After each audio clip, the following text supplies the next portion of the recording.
Moringa के साथ chicken की एकीकृत खेती ICAR directorate of poultry research Hyderabad में शुरू की गई है।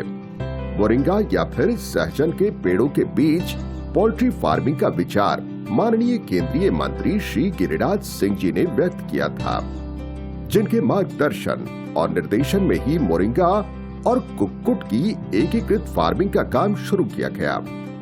वास्तव में पोल्ट्री व्यवसाय भारत में कृषि आधारित उद्योग के तौर पर तेजी से विकसित हो रहा है। बावजूद इसके देश में पोल्ट्री उत्पादन कई तरह की समस्याओं से जूझ रहा है। इनमें सबसे अहम है पोल्ट्री फीड की लगातार आसमान छूती कीमतें। पोल्ट्री उत्पादन से जुड़े वैज्ञानिक अब सस्ते में उपलब्ध प्रोटीन और खाद्य के वैकल्पिक स्रोतों की तलाश में हैं। इनमें प्राकृतिक, रोगाणुरोधी, एंटी फंगल और एंटी वायरल तत्वों की उपयोगिता कारगर हो सकती है। आप सबको मेरा प्रणाम और नमस्कार। अभी हम डायरेक्टरेट ऑफ पोल्ट्री रिसर्च में हैं। ये संस्थान Indian council of agricultural research का है और जैसे कि आप देख रहे हैं कि हम मोरिंगा प्लॉट में है और यहाँ पे कुछ मुर्गियाँ हैं। हमारे संस्थान से कुछ वैरायटी हमने डेवलप किया, उसमें से एक लेयर वैरायटी है ग्रामोप्रिया, जो आपका हमारे साथ में है और ये मोरिंगा प्लॉट में ये घूम रही है और पत्तियाँ वगैरह खा रही है।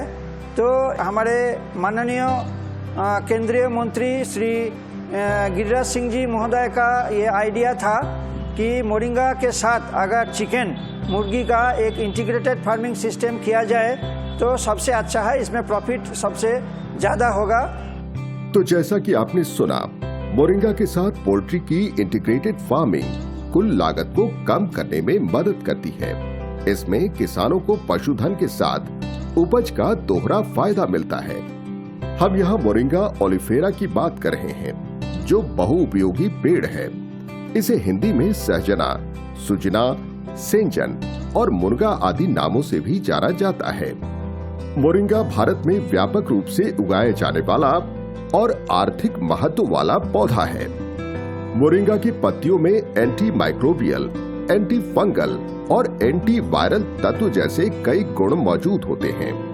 यह प्रोटीन, ऊर्जा, कैल्शियम आदि का भी बढ़िया स्रोत है। इन्हीं गुणों के कारण इसे पोल्ट्री आहार के तौर पर चुना गया है, जिसकी लागत भी अपेक्षाकृत काफी कम है। मोरिंगा की पत्तियों में एंटीऑक्सीडेंट होते हैं, जो पक्षियों में तनाव और बीमारी को कम करता है। माननीय केंद्रीय मंत्री श्री गिरिराज सिंह जी के निर्देशन और मार्गदर्शन में मोरिंगा को ICAR directorate of poultry research Hyderabad परिसर में करीब 19,450 वर्ग फीट इलाके में लगाया गया है। इसके साथ ही ग्रामप्रिया और कड़कनाथ व व्हाइट लेगॉन प्रजाति के कुक्कुटों के क्रॉस ब्रीड को अध्ययन के लिए शेल्टर्स में रखा गया है। पक्षियों को 70 ग्राम फीड, टूटे चावल या संतुलित आहार के तौर पर, इसके साथ ही सूखे मोरिंगा पत्तों के पाउडर और बाकी पूरक आहार जैसे केंचुआ दिए जाते हैं। साथ ही पक्षी पेड़ों से गिरे पत्तों को भी खाते हैं। पूरी प्रक्रिया को हम शुरू से बताते हैं। सबसे पहले जमीन की जुताई की जाती है, फिर 2 रिज के बीच 1.3 फीट दूरी बनाई जाती है। इसके बाद ODC 3 वैरायटी मोरिंगा के बीजों की बुवाई की जाती है। कुल 600 ग्रामप्रिया और व्हाइट लेगॉन व कड़कनाथ के क्रॉस ब्रीड को 1245 स्क्वायर फुट के दायरे में बने नाइट शेल्टर में रखा गया है। शेल्टर्स को मोरिंगा पेड़ों के बीच ही बनाया गया। नर और मादा ग्रामप्रिया का 20 हफ्ते की उम्र में औसत वजन 1361 ग्राम था, जो कि 24 हफ्तों तक बढ़कर 1515 ग्राम हो गया है। 24 और 26 हफ्तों की उम्र में अंडों का उत्पादन क्रमशः 42% और 53% पाया गया। इस सिस्टम में जब हम पालन करते हैं तो दाना जो लगता है वो बहुत कम लगता है। 55 से 60 ग्राम एक दिन में मुर्गी खाती है और अंडा प्रोडक्शन इसका 180 जो मैं बता रहा था उतना तक आ जाता है एक साल में।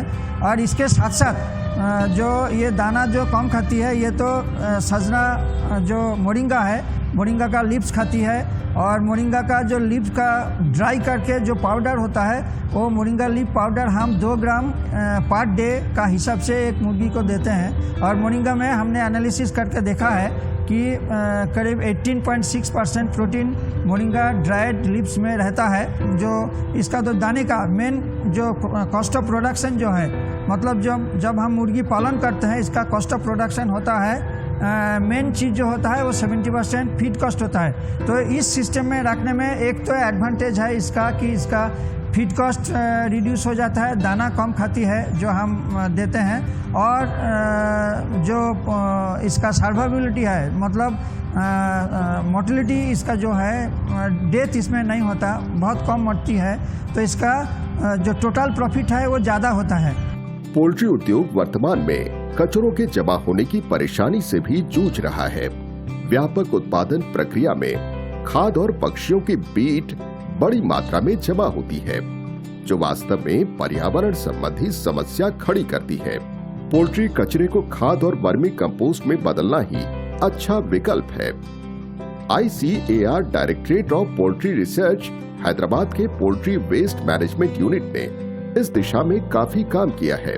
वर्मी कंपोस्ट से पैदा केंचुओं को कुक्कुट आहार में शामिल किया गया। पक्षियों को प्रोटीन की जरूरत के लिए 23 दिनों तक हर रोज 4 किलोग्राम वर्मी कंपोस्ट से पैदा केंचुए दिए गए। इस प्रक्रिया में केंचुओं का दोहरा उपयोग किया गया। पक्षियों के आहार के साथ ही वर्मी कंपोस्ट निर्माण का भी फायदा मिलता है। इस पूरे अध्ययन में ICAR directorate of poultry research Hyderabad के वैज्ञानिकों ने कई उत्साहजनक परिणाम हासिल किए। पक्षियों में बीमारी कम पाई और मृत्यु दर भी नगण्य देखने को मिली। हमारे माननीय प्रधानमंत्री जी ने एक बार हमारा जो एक नेटिव ब्रीड है कड़कनाथ का जो मेडिसिनल प्रॉपर्टी है या कुछ और अच्छा क्वालिटी है कड़कनाथ मुर्गी से जो मीट या एग मिलता है उसका बारे में उन्होंने कहा था। तो हमने व्हाइट लेगहॉर्न और कड़कनाथ का एक क्रॉस हमने बनाया, एक वैरायटी फाइनली डेवलप करने का विचार है। तो उसमें बायोफोर्टिफाइड वैरायटी जो आजकल चल रहा है, मोर देन 70 बायोफोर्टिफाइड वैरायटी हमारे ऑनरेबल प्राइम मिनिस्टर ने रिलीज़ किया है कुछ ही महीनों पहले। तो हम उस दिशा में भी काम कर रहे हैं। पूरा चीज़ जो हमारा मोरिंगा और चिकन फार्मिंग, इंटीग्रेटेड फार्मिंग, ये कई चीज़ एक साथ इंटीग्रेशन हो रहा है। एक साथ इंटीग्रेशन होके इसका प्रोडक्शन कॉस्ट कितना कम होगा, कितना ज़्यादा से ज़्यादा किसान भाइयों को प्रॉफिट होगा, उसी दिशा में हम लोग इसे एक्सपेरिमेंट कर रहे हैं। अगर हमारे किसान मोरिंगा और पोल्ट्री के साथ एकीकृत खेती को अपनाते हैं तो यह बहुत फायदेमंद साबित हो सकता है। फिलहाल करीब 1200 ग्रामप्रिया और कड़कनाथ व व्हाइट लेगहॉर्न के क्रॉस ब्रीड पर ये प्रयोग किए गए जो बेहद सफल रहे।